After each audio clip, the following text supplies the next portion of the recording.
Muito bem, voltamos aqui ao nosso bate-papo. Estamos ao vivo mais uma vez, tá? Vamos ver se as pessoas retornam aqui conosco. Aparentemente sim, tivemos um problema de ordem técnica. Acontece, como o pessoal brinca, nas melhores famílias. E acredito eu que agora a conexão deva retornar para que a gente possa então bater o papo. Eu estava com o doutor Rodrigo, tá? Dias da Fonseca, juiz do trabalho da da 18ª região. Tô vendo aqui meu querido Rafael Lemes, tá? Meu querido companheiro de mestrado da PUC de São Paulo. Obrigado aqui pelo prestígio. Vamos ver se o doutor Rodrigo está conosco, aparentemente não. Bom, gente, eu vou dando sequência aqui. Na hora que o doutor Rodrigo realmente estiver conosco, a gente dá sequência então ao nosso bate-papo. Então ele só resumia a respeito, que me parece também bastante óbvio, que a doença o Covid, na verdade, não pode ser considerada realmente como doença ocupacional via de regra, tá? Porém, é importante que nós aqui estabelecemos um pequeno, né, e grande, né, vamos dizer assim, diferencial em relação a principalmente os profissionais de saúde que o Dr. Rodrigo bem colocava. Por quê? Porque me parece muito tranquilo, tá, a aplicação do que nós chamamos do nexo técnico epidemiológico. Aonde está isso, professor? Esse tal do NEPT, ele está na própria lei 8.213, salvo o melhor juízo, no artigo 22, e lá vocês vão ter o que? A configuração, tá, de uma doença ocupacional do trabalho, justamente por parte dessa presunção que o INSS tem, né, e teria condições de fazê-lo a partir do momento em que você verifica o exercício de determinadas atividades e principalmente o segmento empresarial da empresa. O doutor ainda Rodrigo não está presente, não estou vendo ele aqui. Assim que ele estiver, a gente retorna com o doutor Rodrigo. Muito bem.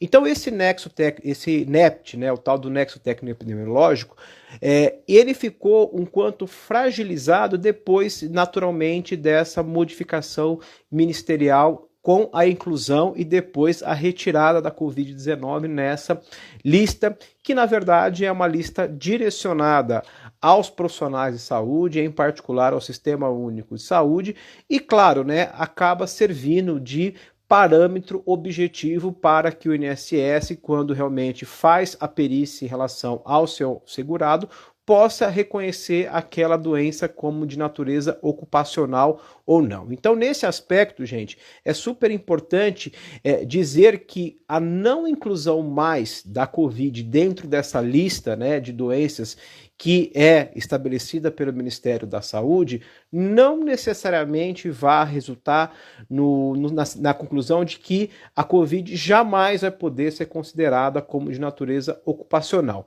Claro que acaba dificultando bastante a nossa, vamos dizer assim, inclusão dessa doença dentro dessa lista, mas isso não quer dizer que na prática eu não possa realmente, por meio de provas nesse sentido, tá, reconhecer essa doença de natureza ocupacional. Então, nesse ponto, me parece que nós temos que fazer essa importante diferença no que diz respeito ao nexo técnico epidemiológico, justamente para que se evite, tá, a questão que vocês bem conhecem, que é o que? A impossibilidade na prática de que essa doença seja equiparada a efetivamente uma doença ocupacional. Então, administrativamente falando, ou eventualmente por meio de uma questão judicial, me parece oportuno, tá, dar o direito à parte, principalmente ao trabalhador segurado, para que ele possa efetivamente ter condições de discutir a questão da conclusão da perícia técnica para saber, olha, será que então nós vamos ter efetivamente uma doença comum que vai gerar o auxílio doença comum, ou nós vamos partir para um auxílio doença acidentário? E isso vai estar naturalmente disponível para que as partes, e principalmente o trabalhador segurado, possa, em desejando, tá, discutir, seja via recurso administrativo dentro do próprio INSS, seja eventualmente via ação judicial. Lembrando que quando nós estamos diante dessa questão, tá, a competência ficaria realmente adstrita à Justiça Federal e não à Justiça do Trabalho. Doutor Rodrigo, eu acredito que ele esteja tentando falar comigo, ele não está conseguindo, eu acho que deve ter acontecido alguma coisa nesse ponto.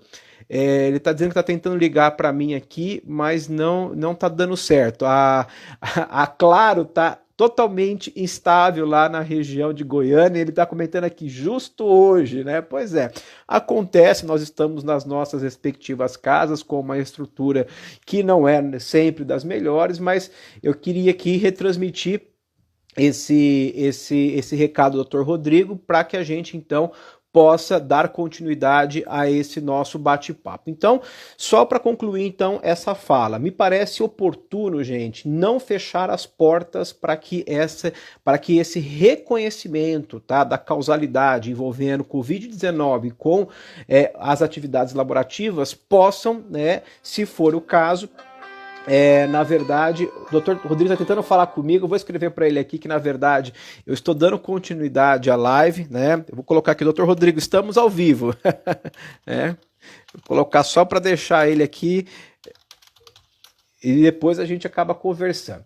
E aí, só para então concluir e passar para um tópico seguinte, tá? No que diz respeito, então, às repercussões dessa mudança. Então, vejam, gente, o fato da lista estar ou não contemplada com a ideia da Covid não afasta o direito do trabalhador de eventualmente vir a discutir judicialmente a questão envolvendo então essa natureza ocupacional do coronavírus. Claro que na verdade vai ser impossível na maioria dos casos a gente confirmar aonde que houve o contato, se realmente aconteceu dentro do ambiente laborativo ou não, mas fato é que, parece que ele voltou. Se ele voltou aqui, nós vamos tentar chamá-lo.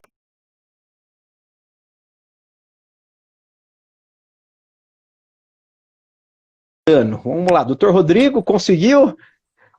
Rapaz, agora eu tô via Wi-Fi. Minha conexão tá claro, não tá. Acho que eu não paguei a conta.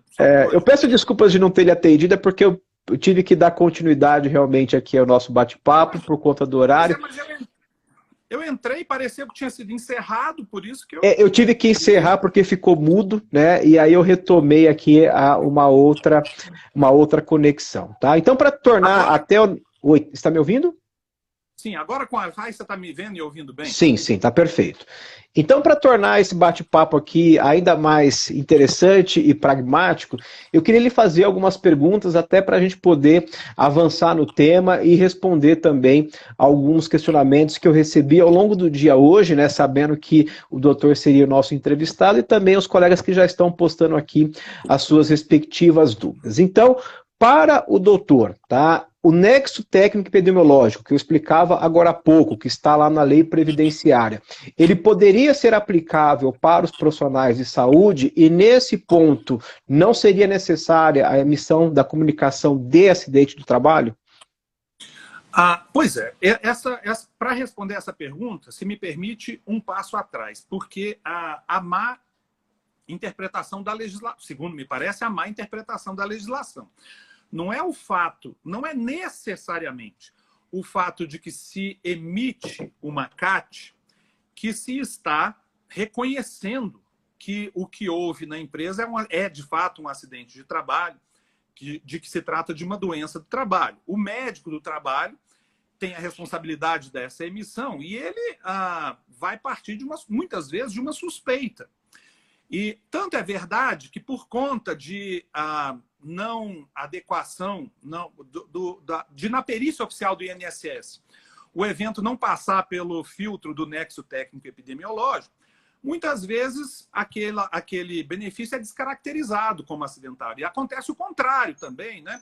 Em que o empregado é afastado por auxílio-doença comum e o INSS reconhece o caráter ocupacional da enfermidade. Então, não é só a questão, não é o problema de se emitir a CAT que signifique pura e simplesmente, imediatamente, em decorrência, que estamos frente a acidente de trabalho. Agora, também isso muito em tese, né? Porque é preciso ter um pouquinho de pés na realidade. Evidentemente que, em primeiro lugar, as empresas têm alguma resistência, muitas vezes, em emitir as CATs, por motivos de ordem econômica, inclusive, né? Porque há o aumento, antigamente era o SAT, né? O Seguro Acidente de Trabalho, agora é o RAT. É o RAT, isso. Nome esquisito, né? Que sofre aumento por conta disso, pode sofrer um aumento da alíquota, né? Por esse motivo. Começa aí.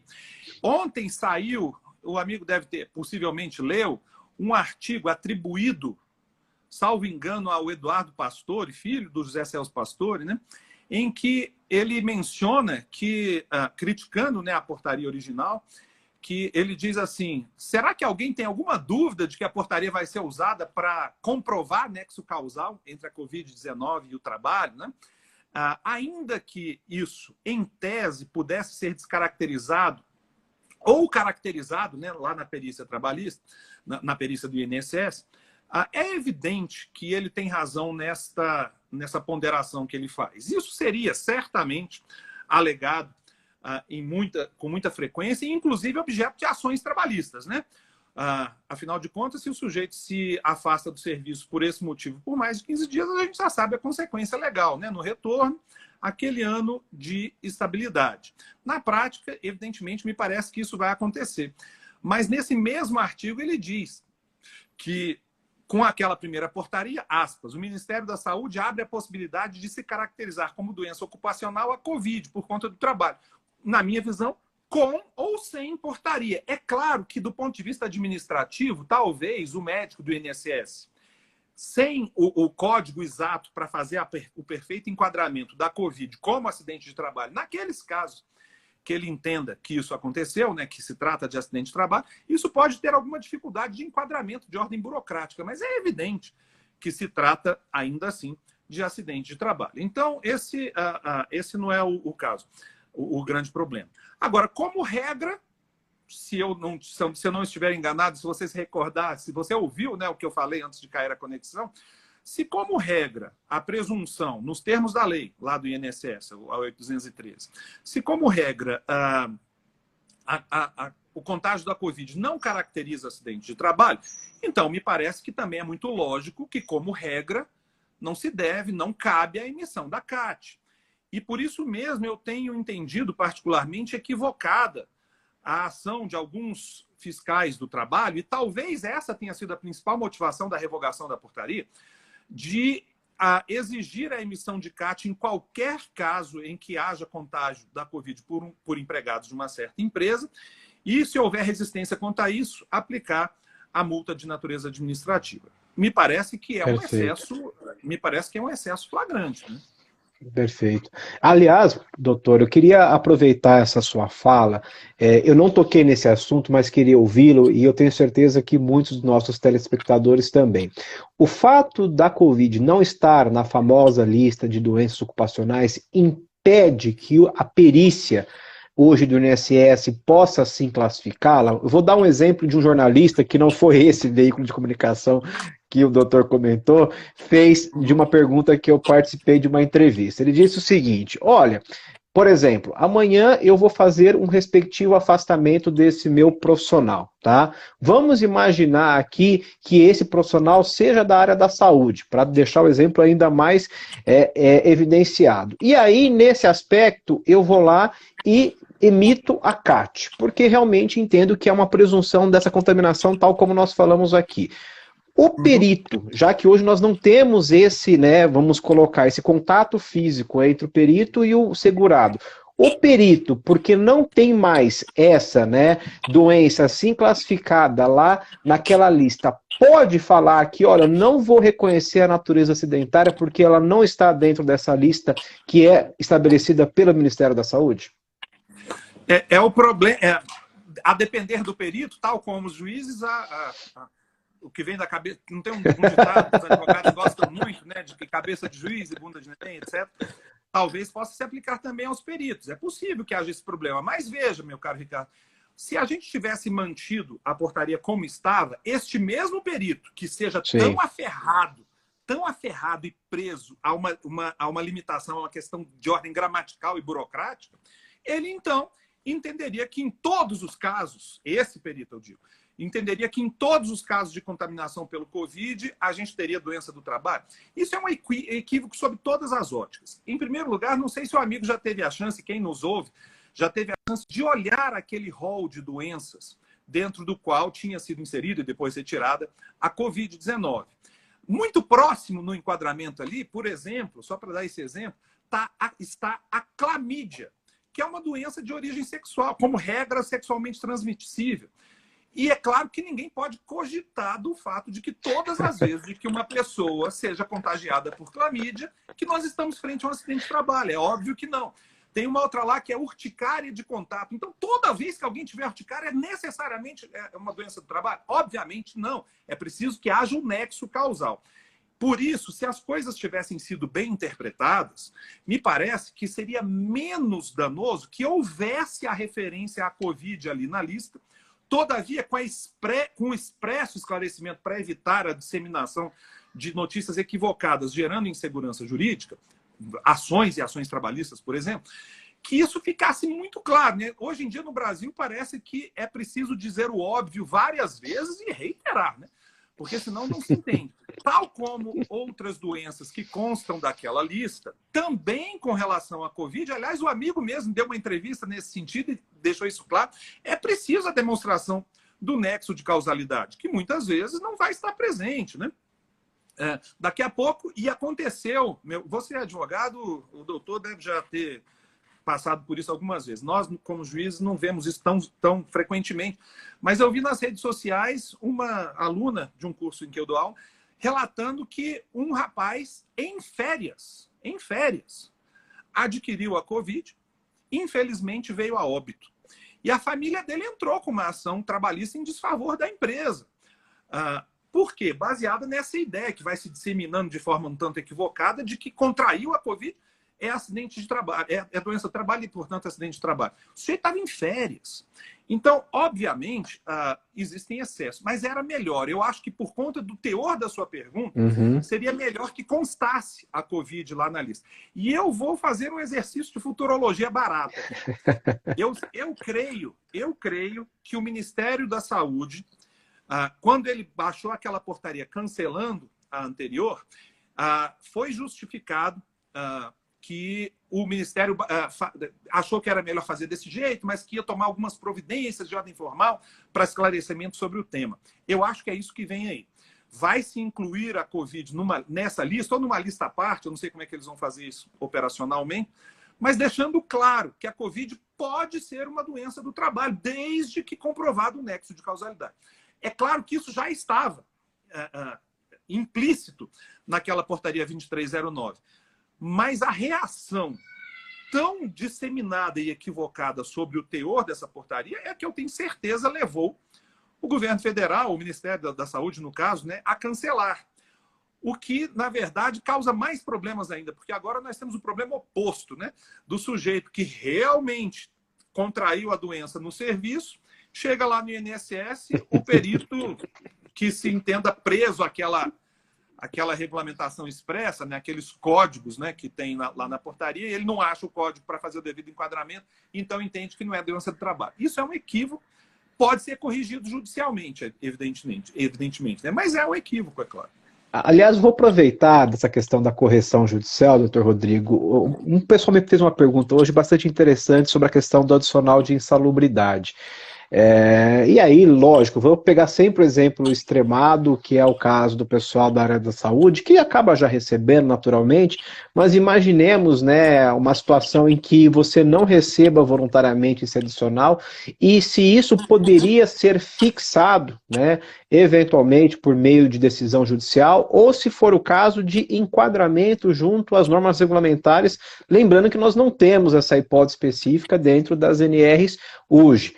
Mas seria possível, na opinião do professor, que houvesse o pagamento, então, desse adicional a esses profissionais que estão realmente em contato com essas pessoas com Covid? Mas esses profissionais a que vocês se referem é pessoal que trabalha em hospital, por exemplo? Esses daí já fica mais fácil porque eles já acabam recebendo a insalubridade por outros motivos, né? Mas assim, imaginemos Isso. pessoas que, na verdade, acabam não tendo o direito ao adicional, porque ali não está previsto, mas gostariam assim de ter esse direito, porque na verdade, inclusive, até tiveram essa contaminação e acabam lidando com o público muito, né, em quantidade muito exacerbada, e pleiteiam, né, esse direito, né, essa reivindicação para si, para dizer, olha, eu tenho direito a esse adicional, tanto é que eu fiquei contaminado aqui dentro da minha empresa. Só uma observação e uma pergunta que eu estou transmitindo ao doutor. Doutor Ricardo, eu acredito que não haja direito Tá. ao adicional de insalubridade por dois motivos. Uma de ordem. Assim, eu estou respondendo de primeira, né? Batendo de primeira aqui. Sem muita reflexão, mas me parece que há motivos de ordem fática e jurídica para que a resposta seja negativa. Juridicamente falando, porque a lei exige para o adicional de insalubridade expressa previsão em norma, na lei do Ministério do Trabalho, né, na Secretaria de Relações do Trabalho hoje, daquela doença como daquela condição de trabalho como insalubre. É preciso que esteja lá no rol de atividades insalubres do Ministério do Trabalho, tem até súmula do TST nesse sentido, né? E mais do que isso, é possível que o ambiente, no sentido de que você me pergunta, seja insalubre. A gente não está falando de hospitais, né? Mas o sujeito trabalha num supermercado, por exemplo, muito contato com muitas pessoas, etc. É possível o contágio ali, melhor dizendo? Sim, o contágio é possível. E se ocorrer por culpa do empregador, por negligência, por exemplo, porque não adota as medidas, eu acho que a ação, responsabilidade civil mesmo, é plenamente cabível. Agora, insalubridade, eu penso que não, porque na hora que esse empregado botar o pé dele fora desse supermercado, fora do seu ambiente de trabalho, ele continua sob esta ótica, porque é uma pandemia. Por definição, pan é em todo lugar, né? Por essa ótica, ele continua, então, sujeito ao contágio da mesmíssima forma que ele se sujeitava quando estava no serviço. Ao contrário, em alguns casos em que o empregador tomar todas as medidas necessárias, toda a precaução, porque existem muitos empregadores que estão agindo assim.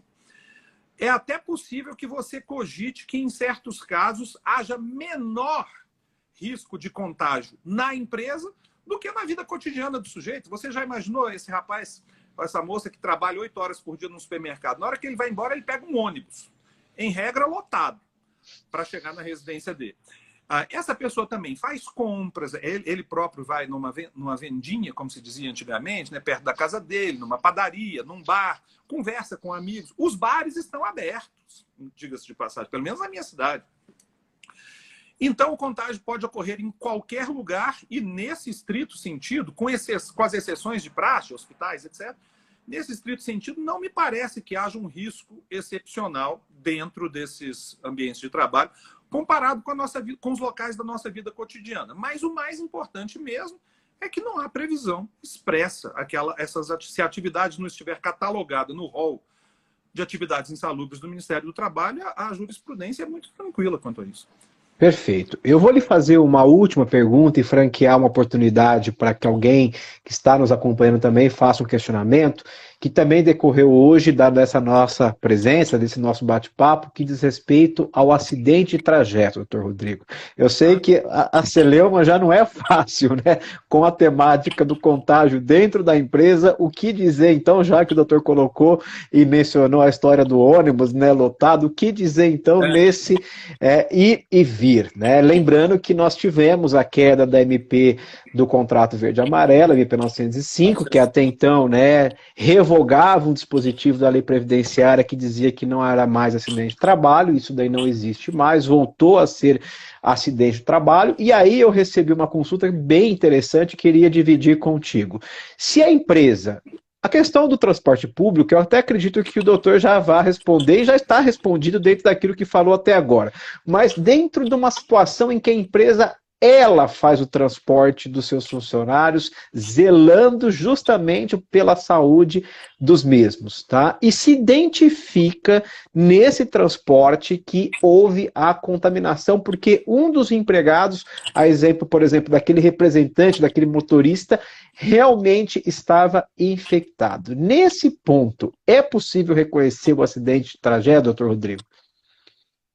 Bom, quando você começou a fazer a pergunta, eu pensei, eu estava prontinho para fazer a indagação, mas como é que vai ser identificado que o contágio se deu justamente no trajeto? Porque, bom, não vou me repetir aqui em argumentos, mas Sim. na forma como apresentado o problema, em que a pessoa viajou num ônibus fechado da empresa, numa van fechada da empresa, com um colega de trabalho, todos sendo levados ou trazidos para o serviço pelo empregador, então me parece que a presunção é de que o contágio tenha se dado de fato nesse trajeto. É aquela questão, temos que analisar a casuística mesmo. Nesse caso particular, me parece que, dada a forma como foram postas as coisas, o contágio se deu realmente dentro dessa van, desse meio de locomoção fornecido pelo empregador, indo ou voltando do serviço, o que caracterizaria, na letra da lei, o acidente de trajeto. Sim, eu acho que, nesse caso, se caracterizaria a doença do trabalho. Não vejo por que não. Se ela Perfeito. se caracterizaria da mesma forma se esse empregado contraísse o vírus dentro do ambiente de serviço, não é porque ele e o outro saíram dali, entraram dentro da van do empregador e considerando, você observou bem, né? A MP 905 foi revogada, quer dizer, uma confusão danada, né? Mas não perdeu vigência de qualquer jeito, Perdeu né? a vigência, exato. Porque você sabe da história, né? A 905 veio, ficou no último dia, aquela história toda. Mas o fato é que perdeu vigência, seja lá qual for a Sim. interpretação que se confira isso. Então, Tá. exceto dentro daqueles 120 dias, não tem dúvida. Eu acho que sim, é acidente de trajeto, né? Doença adquirida no trajeto. Eu acho que dá para dizer que é acidente de trabalho, mas em casos muito excepcionais como esse que Sim, você sim, sim, narra, né? sim, sim, Porque, exato. como regra, nós não teremos, eu acho, né, os elementos fáticos necessários a essa presunção de que a doença foi adquirida naquela van, nessas condições. Mas se aparecer assim, é claro que sim. Perfeito. Eu estou vendo que o pessoal está comentando, mas não teve nenhuma outra dúvida, mas para a gente encerrar, é claro que eu deixei a última, né, pergunta para o final. Home office, afinal, todos estamos dentro das nossas respectivas casas.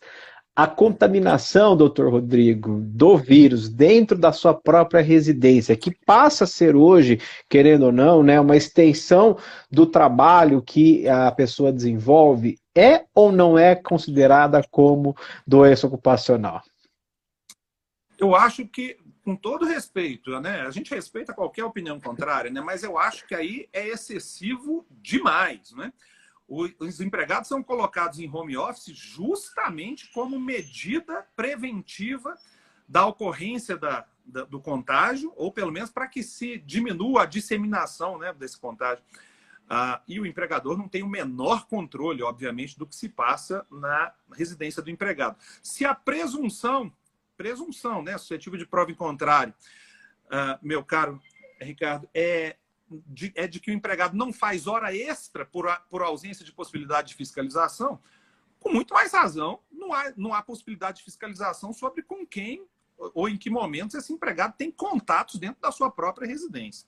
Eu acho que aí não é possível nem cogitar-se de doença ocupacional. É um excesso extraordinário, né? Não, eu coloquei porque, como todos estamos hoje nesse sistema do home office, é natural que a gente vá se recordar da lei da reforma trabalhista, né, que trata do teletrabalhador, embora naturalmente nós aqui não vamos fazer essa distinção aqui nesse nosso bate-papo entre o sistema de home office com a questão do teletrabalho, mas o fato é que a lei da reforma ela traz uma previsão específica sobre a questão da doença ocupacional a esse trabalhador, né? E naturalmente esse questionamento acaba surgindo justamente pelo fenômeno da pandemia. Então, na opinião do doutor, só para poder então fechar aqui a nossa ideia, né, não seria possível haver esse reconhecimento, ainda que a contaminação efetivamente surgisse dentro da casa desse nosso trabalhador remoto. Veja por quê.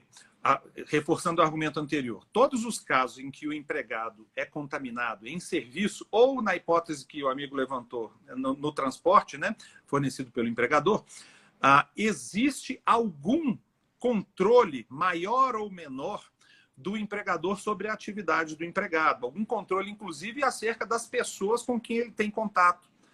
físico direto. O que, obviamente, é impossível de ser feito na casa do empregado. Você imagine, por exemplo, meu caro, o sujeito tem contato com a esposa dele, que tem a Covid-19, que está contaminada com a Covid-19. Se é um colega de serviço, o empregador tem a condição de isolar aquela pessoa contaminada e tal, manda para casa, etc. Mas o que fazer? Qual é o raio de influência que o empregador tem? Que possibilidade que o empregador tem de controlar ou dirigir a prestação de serviço, de modo, inclusive, a impedir que o trabalhador remoto tenha contato com alguém dentro da sua residência? E mais do que isso, para arrematar, o artigo 75E, salvo engano, da CLT, diz que, com relação a doenças do trabalho e acidentes de trabalho, tudo que o empregador pode fazer, aquelas tradicionais, né? LER, DORT, etc., por exemplo, orientar, né? Dar as instruções de modo ostensivo, né? ao seu empregado. Isso ele pode fazer também no caso do novo coronavírus, embora todo mundo, a essa altura, já saiba mais ou menos o que fazer. Mas imaginar que o empregador possa carregar a ele qualquer obrigação, porque o empregado, na sua própria residência, tendo contato com as pessoas que ele escolhe livremente para ter contato no seu cotidiano, que o seu empregador possa ter qualquer obrigação daí decorrente, a mim parece excessivo, com toda sinceridade, criar obrigação à margem da lei. Não me parece. Acho que isso violaria, salvo engano, até o princípio da legalidade. Mas não me parece que fosse cabível. Não. Perfeito. Porque, no limite, se for desse jeito, meu amigo Ricardo, todos os empregados brasileiros que tiveram o coronavírus, sem exceção, todos os empregados brasileiros que tiveram o coronavírus, então sofreram um acidente de trabalho. Isso vai ser uma coisa louca, né? Porque todos os empregados brasileiros, então, sei lá, 2%, que é uma quantidade enorme, dos empregados brasileiros terão estabilidade no emprego, por exemplo. Eu acho que é uma interpretação que conduz ao absurdo e essas interpretações não devem ser prestigiadas, né? Perfeito. Por conta do horário, doutor Rodrigo, eu vou aqui fazer o nosso encerramento. Nós tivemos um probleminha de ordem técnica, pedimos desculpa por isso, enfim, estamos também em nossas casas e naturalmente isso vem acontecer e vai acontecer nos próximos programas, mas eu queria muito lhe agradecer, tá, pelo convite, de você ter participado conosco aqui, dessa noite de estreia. É um programa justamente para se criar esse bate-papo descontraído, para poder falar de um tema que esteja hoje realmente na ordem do dia, né, aquele tema do momento, e eu tenho certeza, né, que o doutor aqui iniciou com um pé direito elevadíssimo, né, criando uma expectativa ainda maior para as nossas futuras personalidades trabalhistas que serão convidadas aqui para poder participar aqui desse nosso bate-papo, tá? Quem está nos escutando, quem está nos acompanhando, é só mandar sugestões de pauta, tema lá para o e-mail contato da editora, que é livros.trabalhista@editoramizuno.com, tá? Os professores, os profissionais que desejem também estar conosco aqui nas próximas oportunidades, também não deixe de entrar em contato aí pelos canais da própria editora ou podem, de repente, falar comigo, que vai ser sempre um prazer poder recebê-los aqui nesse nosso programa, tá bom? Então eu falei hoje com o Dr. Rodrigo Dias da Fonseca, vou aqui só fazer essa finalização, que é juiz do trabalho na 18ª região, integrante do GAET, que é o grupo de altos estudos trabalhistas, e diretor da Escola Judicial, agora sim, né, da ABMT, que é a Associação Brasileira de Magistrados do Trabalho. Dr. Rodrigo, muitíssimo obrigado aí pela sua participação e espero vê-lo aqui no próximo episódio para poder falar de um outro tema focado na área trabalhista. Eu que te agradeço, eu lamento o problema técnico que nós sofremos, espero que numa próxima oportunidade não ocorra, né? E agradeço a sua paciência e de quem, a despeito disso tudo, nos tem ouvido até o fim aqui. Obrigado. Perfeito. Obrigado, gente. Até a próxima e nos acompanhem, tá? Qualquer coisa, nós estamos aqui à disposição para poder melhor auxiliá-los, tá bom? Um grande abraço e se cuidem. Obrigado. Até mais. Obrigado. Imagina.